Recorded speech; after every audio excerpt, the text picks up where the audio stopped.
আজ বানিয়ে দেখাচ্ছি দারুণ স্বাদের রসপুলি পিঠে। তো চলুন দেখে নেওয়া যাক। পুলি তৈরির জন্য প্রথমেই একটা কড়াতে হাফ কাপ নারকেল কোড়া, 1/4 কাপ করে সুজি আর চিনি দিয়ে সিম আঁচে ভেজে নেব।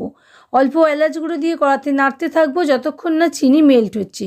শেষে 2 টেবিল চামচ জল দিয়ে বাইন্ড ঢেলে নামিয়ে থালায় ছড়িয়ে অল্প গরম থাকা অবস্থাতেই পুলির শেপে গড়ে নেব। হাতে ঘি মেখে নিয়ে পুলিগুলো বানালে করতে সুবিধা হবে।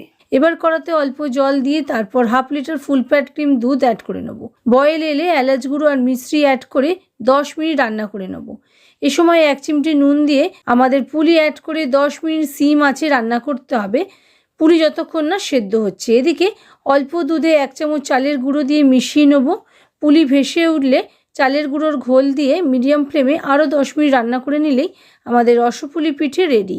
এই পিঠেটা একটু পাতলা থাকা অবস্থাতেই নামিয়ে নিতে হবে, যাতে দুধ বেশি ঘন না হয়ে শুকনো হয়ে যায়।